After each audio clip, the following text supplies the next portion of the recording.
It's hard getting rid of baggage, no doubt. But sometimes you gotta take that sucker out and burn it. Yeah, especially as it relates to your future marriage with your new spouse.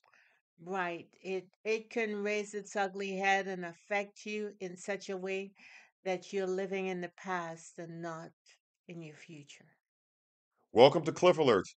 Today we're going to be talking about Lifetime Network's reality-based TV series, Married at First Sight, season number 16, episode number 12. Please like, share, and subscribe. Please click that like button so we can do better in the algorithm. And please send in your comments. You guys are some wise folk, and it's interesting to see your comments. And even if you disagree, you guys can let us know. And there's some funny folk out there too. Love it. Love Absolutely. it. Keep it coming. And we appreciate you so much for taking the time because that should not go unmentioned. It takes time to do that, and you're doing it to help us, and we receive it, and we're grateful for it. This episode began with how do we call him? What should we call him? Chris's father-in-law, Nicole's father is I think his name is Mark. We went to a session of goat yoga. That sounds like something edible to me, but I'm just saying, it's not what I expected because they're doing some exercises where goats were crawling all over their backs. Anyway, Mark, Chris, and Nicole went to this session. Evidently, Mark has been involved in yoga for a time or two. He taught it at Nicole's college, and she said that she introduced him to yoga.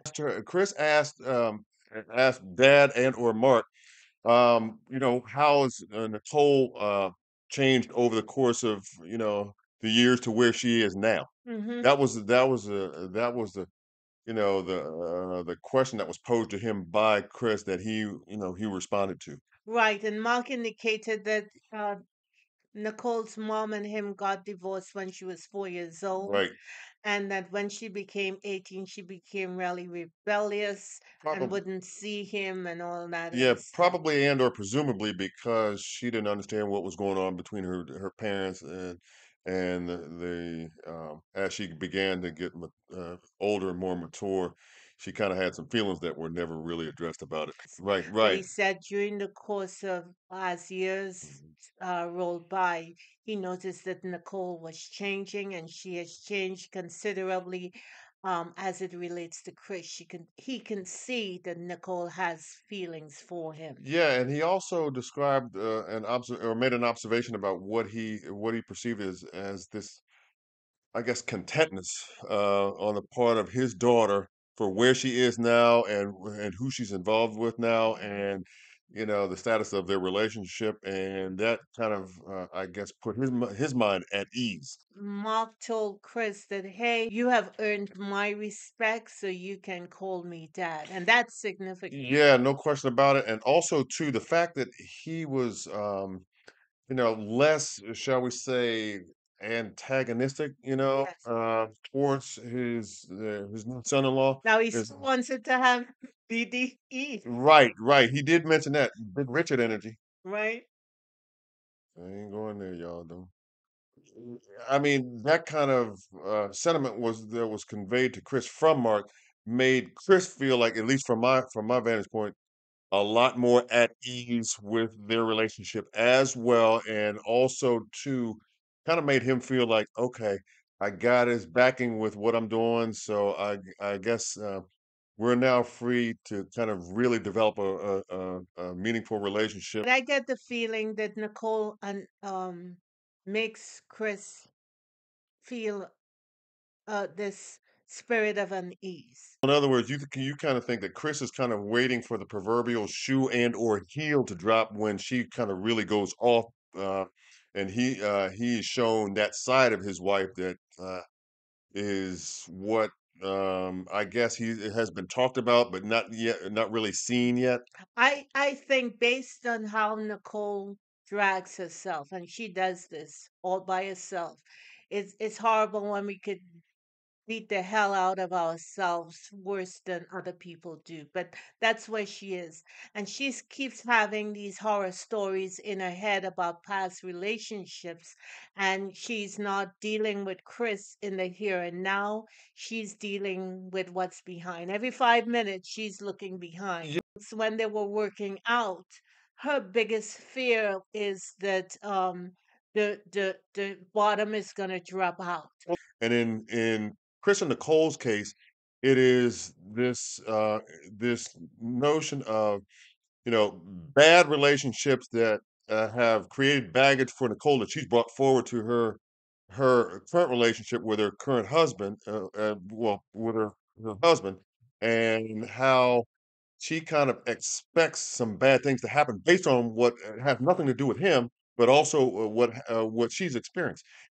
When Nicole broke down an incident of allowing a boyfriend to burn out a cigarette on her arm and having some sort of shame around it, Dr. Nicole's Dr. Pepper told her that she was trying to have relationship with the wrong guy for the right reason. Make a plan if you can't move now. Start building yourself up. I am whole. I have all I need. And with doing that and understanding and loving yourself enough to walk out the door is going to empower you throughout your life. Right, and that should be to me, from my vantage point, the goal. But it's not always where people are at that specific time. Exactly. That's what So I'm talking so about. Nicole has to understand from my vantage point that, hey, look, the past is the past. You can't take the baggage with you and expect to practically move forward in your current relationship with your first and only husband so far. And I just don't think that is a constructive way to proceed with somebody that you clearly love, somebody that you clearly have an appreciation for, value of, and yeah, you're obviously continuing to get to know your new husband because of the process that you've just gone through. But you guys are doing well. You and Chris are doing well. Don't feel the urge because of what has happened to you in the past to make things more difficult for you guys now than they are. Life is going to come at you, Right. and so you don't need to look for, stuff to or anticipate, because of some bad things that have happened. What could or potentially happen in the future. And Chris talks about some shame he experienced too. He said that he had a party, his mom cooked baked brownies. Let that settle for a minute, Hey, we ain't gonna because say what kind of we're brownies, but not gonna say what kind of brownies because we don't know.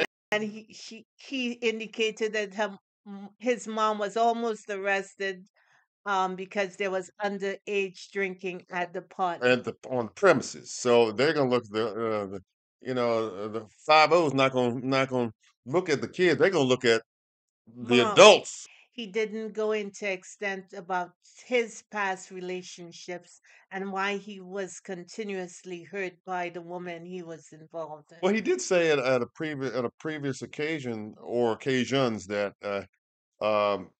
women thought that since they perceived him as a nice guy, they thought that they could just walk all over him, Yeah, but and that he stayed as a result. He stayed in a relationship too long, right? who signed up for that?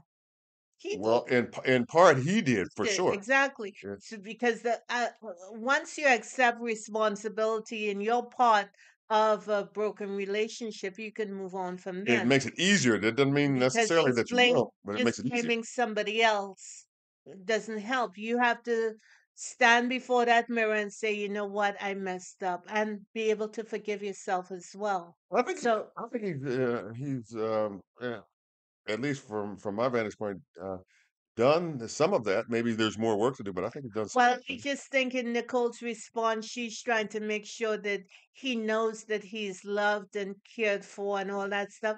That stuff is good and well that she feels that way, but he got to feel that way too. I agree.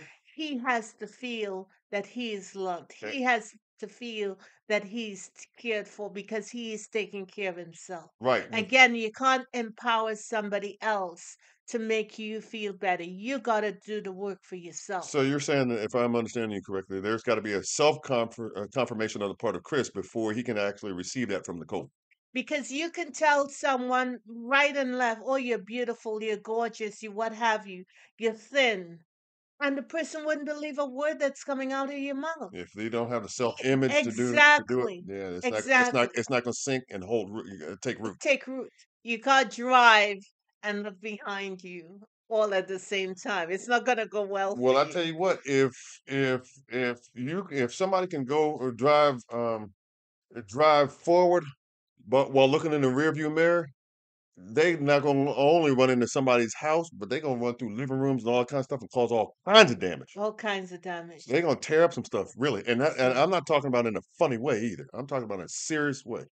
I think Nicole needs may need some additional therapy Yeah, because because she projects a she, lot of she self. not only does she project, she doesn't like herself a whole lot. Well, I don't know if I don't know if she didn't like My herself a whole God, lot, but I'll say she projects a lot of and and negative she's energy. sick. She has a problem that the hair is not right, the makeup is not right.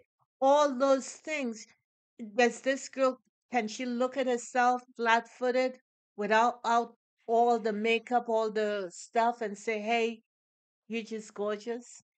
You know, Mary J have a song, "Hello, Gorgeous." That should be an anthem for every woman out there. I am so fine. It doesn't start until I show up.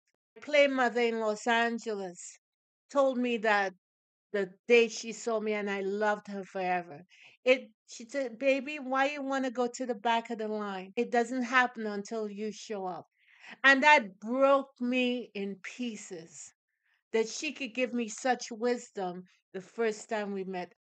Um, thank you for liking, sharing, and subscribing. Um, people, ladies, gentlemen, it doesn't happen until you show up. Have a good one. Yeah, make sure you don't your head doesn't swell up where you can't get the head in the door because you took that to the extreme. No, I mean, of Be able to course, get this through the doorway. Can't get this of through the course. doorway. You gotta. That really means loving yourself enough that wherever you are, you love yourself. I understand. Wherever your I position understand. is, you love yourself. But some folks, you just got to qualify things. That's all. And I'm just that's saying. good too. Yeah, absolutely. That's perfection. Yeah.